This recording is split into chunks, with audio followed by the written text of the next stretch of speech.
Well, I wanted your view on India being able to get a fair share of the global supply chain diversification. Do you think a lot of MNCs will look to set up shop here in India? Well, it could be India's moment. I think that certainly all supply chains are being reinvestigated by the firms that run them. And if India can put out the red carpet and say, we will have a predictable tax and policy regime, we will allow you to also produce for the domestic market, and don't worry about the pushback from Indian industry, which feels threatened. We will make sure these policies are in place for the foreseeable future. It could result in a significant increase in foreign direct investment. Of course, industrial countries don't want to see supply chains moving from China to India and not coming back into the domestic market. But if India plays its cards well and doesn't make it front and center all about subsidies, that it is about a better production environment and it offers a very viable alternative. And some of the states in India are very interested in doing this. I think if we can do that, it could be India's moment. But a lot more action is needed, and it has to be proactive, not just reactive. It is about creating a better environment in India for foreign direct investment, something we haven't paid enough attention to in the last few years. Dr. Rajan, in that context, President Trump's almost warning to Apple, that we've tolerated you making in China, but now come back home. And the iPhones that you sell in America need to be made in America. How much attention should we pay to those kind of statements? And actually, the question is, how much attention will Apple pay, or other large global MNCs pay to something to things like this? Because I mean, companies have got to think beyond 4 years, right? Which is the presidential term. Right. No, I mean, it would be the rare CEO who wants to cross the Trump administration at this point. But it is a negotiation ploy, not so much ploy, but there is room for negotiation. Apple can point to all the work it's doing in the U.S. and the profits it's generating in the U.S. as a result of its creation of new designs, new intellectual property, etc., and say that the manufacturing is essential in a cheaper place so as to get Trump products out at a reasonable price to U.S. consumers, but also to consumers in the rest of the world. That kind of reasonable argument has to be made, but also it does indicate the importance of not trumpeting the fact that you're coming away from China and putting it in India. There is a lot of value to flying under the radar screen at this point and doing what you need to, but also having a frank discussion with the administration on what can be brought back and what can't. Screwdriver technology, assembly, stuff like that is going to be hard to bring back to the US.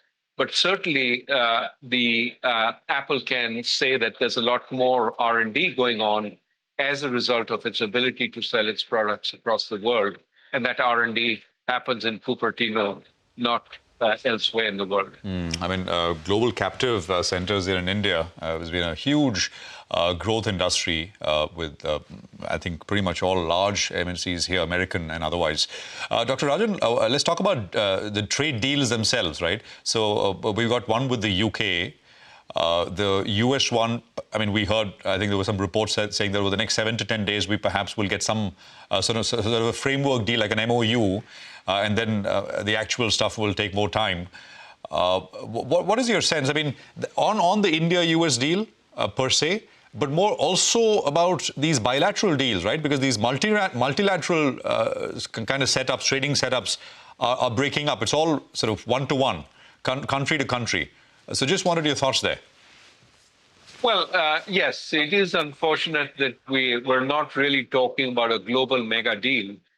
But what I do hope is some of these bilateral deals create the kind of momentum which lead a country to think about the bigger picture.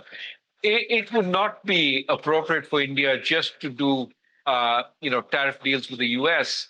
while inhibiting other countries from benefiting from that. It makes sense for U.S.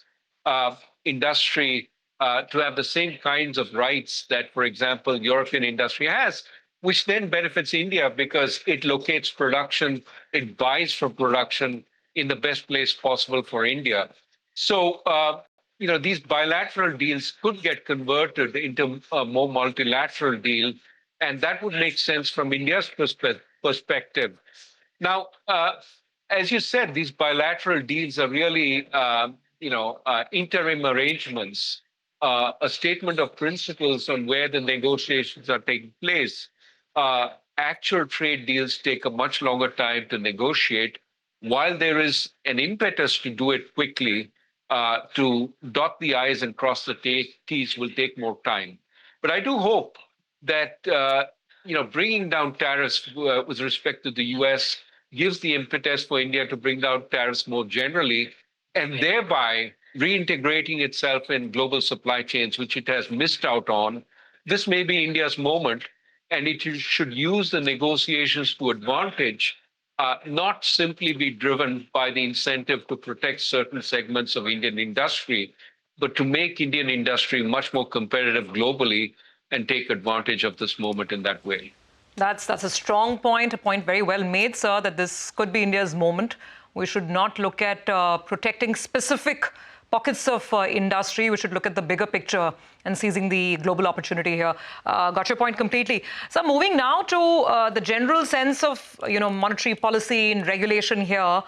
We're coming off from a phase where there was a sense being built up, or there was a sense that unchecked, unsecured lending had to be regulated, and that was done by the previous governor.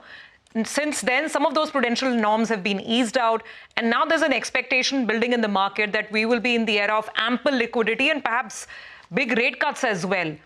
In your assessment, does India right now need that level of a monetary growth kicker?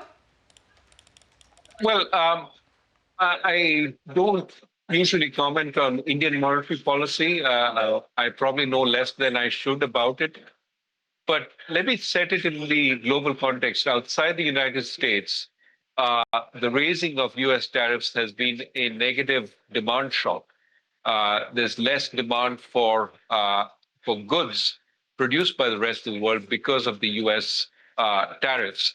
But also, it does give countries like China, which are big manufacturers, the incentive to look for new markets, which is also going to hold down the price of goods.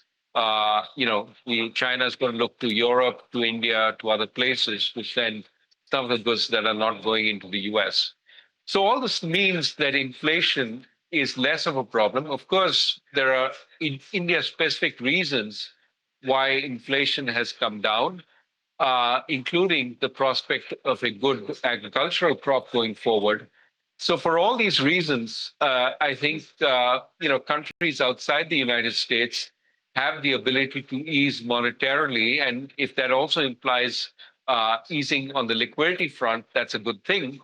But as you caution, we have to also make sure that as we are enhancing domestic demand, it doesn't get imbalanced. We don't see pockets of excessive credit growth as we saw with the unsecured lending.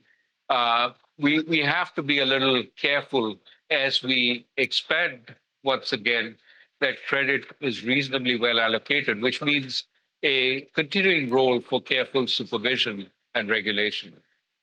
Dr. Rajan, wish we could go on, but I understand you also have a tight schedule there at the UBS conference. I'm going to just ask you one last, if you will humor me, sir. You're at the UBS conference and you're meeting so many investors and so many people who are there. As you kind of sort of soak in all the feedback and all the commentary there, can I get one big non-consensus view from you, sir? What do you strongly disagree with from everything that you've heard there? If I can ask you that. Well, let me put it this way, consensus tend to build up, and because they're the consensus, they tend to be wrong. The consensus at the beginning of this year in places like Davos was, U.S. exceptionalism, this is going to continue. And we've seen 5 months later that, it's going the other way. there's enormous skepticism about the U.S. And its policies. And I would say that's again a reason to rethink that maybe all this plays out in a reasonable way, and at the end of it, there is still some sort of faith in U.S. exceptionalism, the innovation, the energy in the U.S. Is still maintained, maybe at a somewhat weaker level. You won't see that in current U.S. policy. There is a lot of ferment going on in the U.S.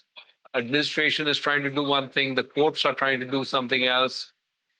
Things will settle down. But if there's one consensus right now, it is everything else is moving up. The U.S. is moving down. And maybe this consensus will prove to be wrong.